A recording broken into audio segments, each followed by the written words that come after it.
All right, good morning, afternoon, evening, and night, depending on where you find yourself in the globe. This is Kingdom Economic Forum in partnership with the New African Concept. With me in the studio is my own brother, Reverend Dr. Joshua Apon-Safo. You're welcome. Thank you very much. Any update for 5-year, which the programs for New African Concept Yes, celebration? so I think next month we are commencing the series of activities. And for next month, we are going to hold a training session for all the volunteers. Yeah. So I'm sure you've seen some of the flyers, or possibly maybe on your screen as well, on that effect. So please, for anyone who is interested to come on board as a volunteer, because the workload is getting bigger and better and hotter. Opportunities have been created, and then we want to raise and train a team of volunteers to join the workforce. So you can get to us officially. August, we are dedicating the month of August. We'll do some of the training in Accra, and then we will do some of the training in Kumasi as well. Beyond that, we have others like the boot camp in September and any other ones. But at least for now, our immediate one is a call for volunteers who will join the workforce of the New African Concept. We are building a new tomorrow, so if your heart is into this, kindly join us as we train you volunteer. It's important you volunteer for an action. That spirit must work in you. So please come. And the training that you're going to receive, no amount of money could buy. So please come and be part of us. Over the last almost 10 weeks, we looking at Ghana Wellbeing Index, and our principle is that what gets measured gets managed, and what gets managed reflects our values. And last week we discussed about measuring time, which is the third domain. We have 9, so time is the third domain we are looking at. And Doc, maybe give us a short summary of what we discussed last week, then we move on today with what we intend looking at. Yeah, so in summary, last week we looked at the various institutions and then more of the why we, the various institutions should commit to the place of time management or respect for time. And then we also explored the advantages that comes with people or these various institutions committing to respecting time. And you will see that ultimately it becomes a concerted effort, that whatever becomes the centerpiece, when time begins to gain prominence, academia's attention will be drawn there, the government's attention will be drawn there, the media's attention will be drawn there, and we saw several impact that it is going to now affect the family. So homes are going to get better. It is going to reduce stress and then the burnout, and then also it is going to increase productivity by every standard, because burnout will be reduced and those who are underworked will also beef up. Productivity is going to increase. The place of technology, innovation, and creativity also is going to up-titrate or go up, because now we are conscious of how we can maximize productivity within an available time. And then it will reflect in our pockets as well, individually and then collectively as a nation. So it stands to augment all what we have said for the past 3 weeks, to confirm again and again that there can be no sustainable wealth and prosperous nation without giving critical, robust attention to time consciousness or the value for time. And that is what we are very much confident of, that a time is coming and not so far from now where we will do our things that way, because time management is not a Western principle, it is rather a natural and universal principle. Thank you very much. So today we're going to look at the tools we can use to measure time. Now, Doug, I did a bit of research, and I think, let me bring it out. Okay.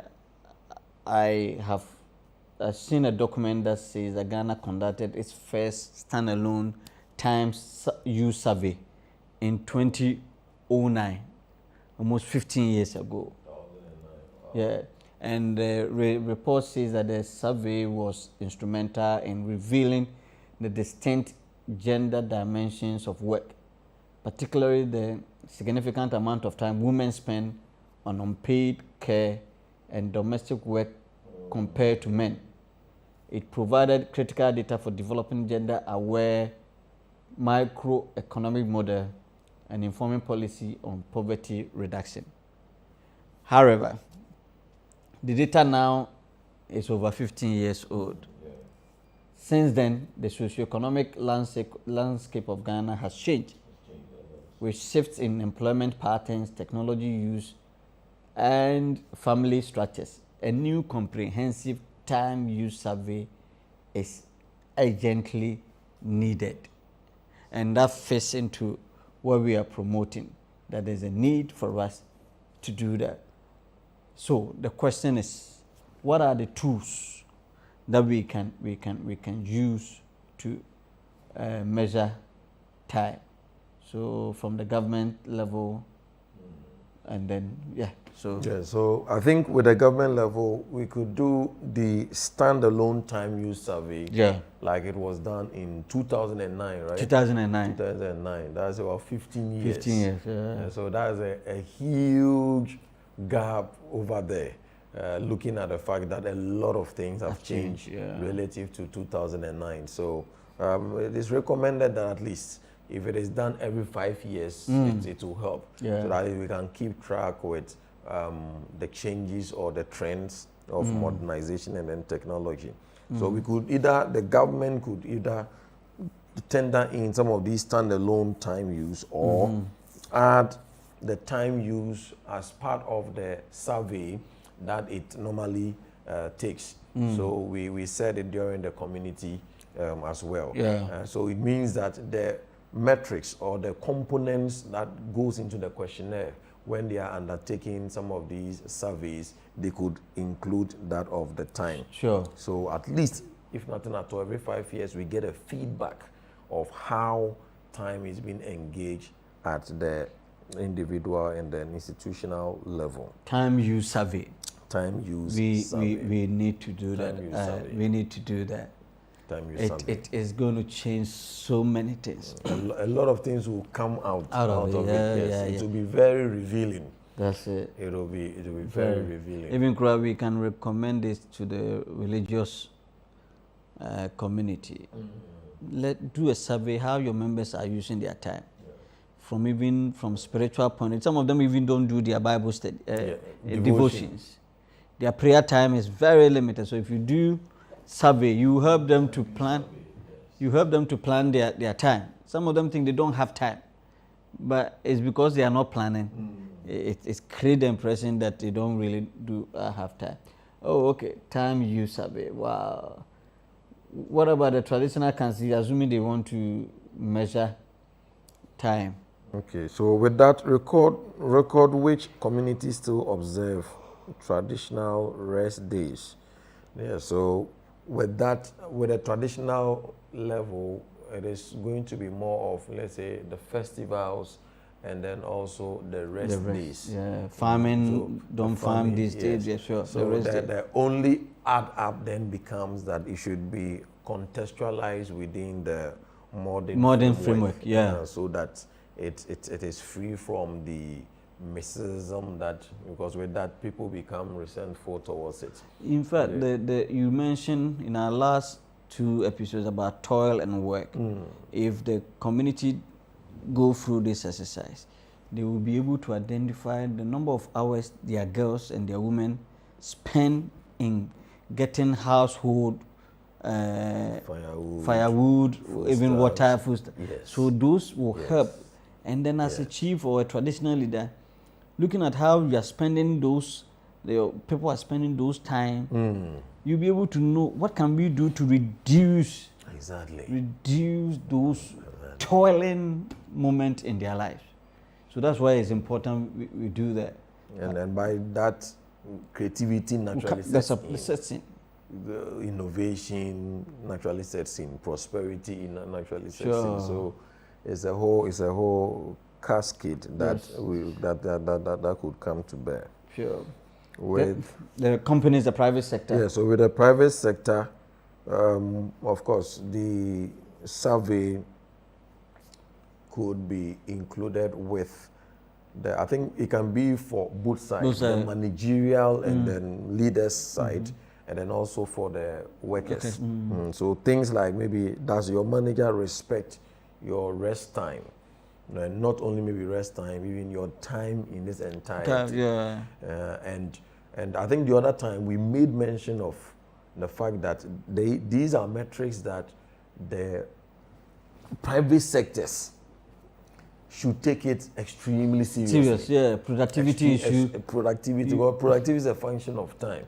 So it means that when there are issues with time, and some of these surveys will help to bring forth the issues on the hearts of the employees. And then also we can help. So this ones, I think we will have to talk briefly on the Metanoia consult.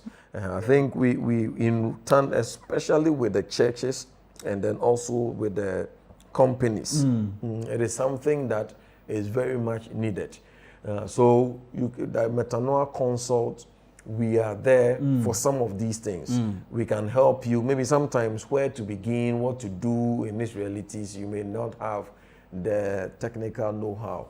We could come over, partner with you, or help you to see the time usage, build metrics around it for you, for both the managers and then also the employees as well. And a lot of things will come to bear. Then based on that, it can then help you in formulating certain policies that will drive the companies forward. And that even will help you to know the kind of systems you have to put in place. Because some of your people, they create the impression they are working, but they are really not working. There are some who are also overworking. So we need to, this system will help you even to come up with the right promotional structure. Because the time use is critical. It's not just about clocking in. How long? It's not about clocking in. It's a system. Because if the person, we train them to understand that they are paid because of the time they are trading off. It's not about clocking. If their mindset is right, they will give up their best. But if it's just about the salary, he will come early. You come and clock in, and then you get away the time. And then you're not getting value for money. That's a good one. It's a good one. So for the civil society. So with the civil societies, the labor unions, the tracking family dinner campaigns. So these are campaigns that can be done and then contextualized to. So the idea of the family dinner is the fact that there is time that the parents are having with the children to eat. They are having conversations over food. So we have served maybe water or food, and then we are having discussions. So it is also a way to strengthen the family system. So these are things that CSOs or the NGOs that have trajectories along those lines can be picking up and running certain advocacies or campaigns as well. And it can also help to strengthen the use of time in a good way. What about the faith-based? So we've said it already that with the faith-based, then we are looking at the fact that we should do well to translate the theological content into more practical terms. So once again, we could measure Sabbath observance. Asking small groups, did you rest one full day, maybe this week? Yeah, so having maybe some time off, so that at every point in time in the course of the week, you know that these are my work schedules, these are times that I have to use to rest, these are times that I want to dedicate for my wife and then children. And then you protect it. You protect it so that it doesn't become work all throughout, morning, afternoon, evening, night, dawn. Every time it is work, work, work, work, work. And mostly, sometimes even the motivation is even wrong. Sometimes the motivation is just to get money. And then just go and do this. Not so much of the becoming a vessel to impact, to impact people. So the church or the faith-based aspect, that is religious leadership and religious bodies have a role to play. And one of the metrics is to engage a survey on how our members are using their time and based on it. And this can even inform you the topics to preach on. That's a point. I think that the church can be awakened in research. Yeah. It looks like this is not on spiritual phenomenon. Yes. The research is very spiritual. It's very spiritual. Research naturally, especially research to the religious mind, appears on spiritual. I'm sorry, any research there. Yeah, research. But it informs the leadership, or it gives a clearer picture of the kind of congregants you are dealing with. And the kind of how your prayer topic should be like. Yes, so it informs, it informs you the teachings to roll on. It informs you even the prayer, topics to roll on, because now you are dealing with people that through research, you have a fair idea of how their time usage is, concerning how they use their time for this, how they use their time for this, how they use their time for other responsibilities as well. Wonderful. So the media could... Yes, so how many hours did you spend with your family yesterday? Nice poll. Nice poll. They can do poll on the traffic. How many hours did you spend? Yeah, so they can do on the traffic. Call-in sessions and several. And it will give us, and there is something about the human mind. The more you keep hearing about it, it sinks from your conscious to your subconscious mind. And that becomes almost a second nature to you. And say, if the media takes it up, and then it is fired across board from radio stations, television stations, the social media, interviews in traffic, as you rightly said, or even maybe questionnaires by way of... Now, when it assumes that posture, you see that naturally, nice question like, how many hours did you spend with your family maybe this week? It will bring a lot of things to bear. That's it. It will bring a lot of things to bear. And then people will then realize that there is a huge gap when it comes to spending time with our families, which also brings about relaxation, increases productivity, increases a lot of things, revenue for individuals and then companies. So the media, by using its influence, can stimulate a whole lot of polls. Though that is not pure research, but it gives us a fair idea. It does. So almost every week, they can roll out questions of this sort, and it will help us. It will stimulate or instigate new conversations in the media space on it, and people will be now coming to have a consciousness. Say, hey, we have to give attention to it. There should be an award, time conscious. Region, time conscious, district. These things has to be done. It has to be done. We need to have this church. They respect time. This organization, they respect time. This individual, the best time, and we should use these first year, the undergrad when they are doing their project work. Yes. Even the university, you have to do that. Whether even the student, do they respect time? We need to look at all these things. Building a serious research data, and then as you said, so looking at maybe the coastal, so beyond, so there could be several metrics. It could be on regional grounds base. It could be maybe municipal or district level. It could be also maybe coastal, so that you can measure that it appears that people who live around the coast or along the coast are more time conscious, or they respect or they value time more compared to maybe those in the thicket or around the forest or those in the savannah area. And a lot of it opens, research is on, and then it opens. And when if the metrics show this way, then the obvious question becomes the why. Why, yeah. What is within the coastal area that is promoting maybe value for time? Yeah. Or what is within this area that is promoting? And we need a research center. We need a research center. We need a research. Seriously, we need a research center. A research center to really help with some of these things. Wow, we need a research center. And we have more to do. So if you are in line with what we are saying, you can kindly contact us. Yes. Let's see how we can set up this research. There are a lot to do research, a lot that can give us good data to make an informed decision. Political parties, these are things you should have a research, not just coming up with a manifesto out of the blue. Get this research, and then it's going to help you. Now let's look at the risks and mitigation measures while trying to measure some of these things. For example, people over-report rest or social desirability. How are you going to mitigate those things? Yeah, so with that, you ask specific recall, like yesterday, not general, like usually.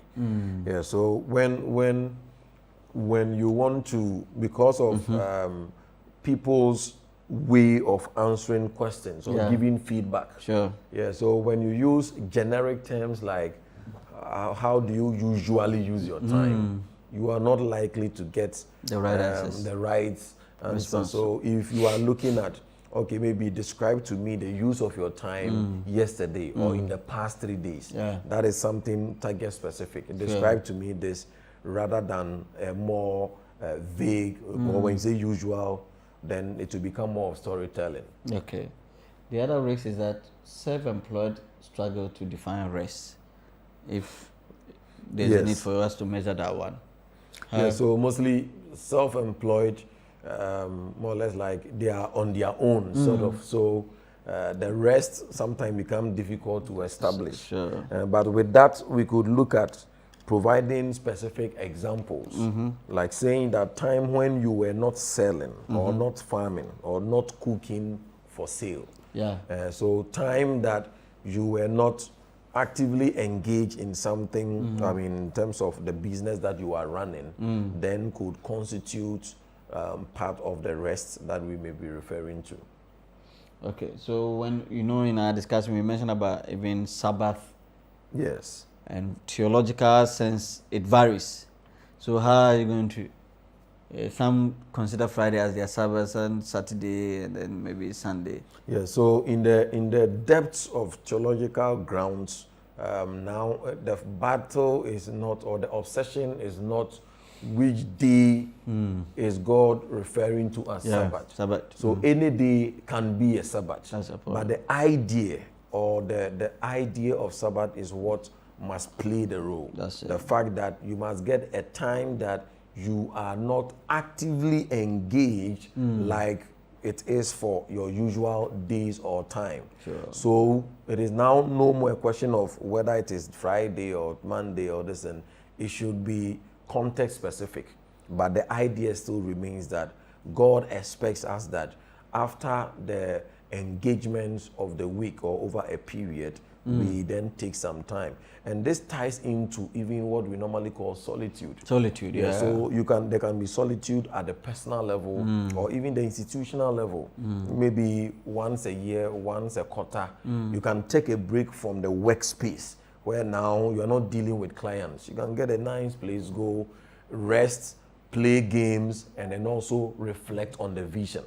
Yeah, so the concept of Sabbath should be encouraged. The person is not so much of the day per se. Leave it to the person to decide, or leave it to the people to decide. But it should be a practice where we break away from our normal schedules and then we take some rest. and then we also reflect on what has happened, and then we then refresh ourselves for what is ahead. And issue, companies may hide overwork to avoid regulation. So if you want to measure, so how then do we have to handle that one? Yeah, so the recommendation is not to rely so much on company reports. Because company reports may be a bit decorated or embellished in order to make them appear a bit good. So here the recommendation is to use anonymous worker surveys that assesses or takes the feedback from the workers and not just holding on. So it is not to cut off the relevance or the place of company reports, but it is obvious that relying solely on them will not give you the best possible picture, since it is likely that it can be a bit more colored. So in addition to that, you can also do the anonymous worker surveys, and then you can now compare it with the company reports.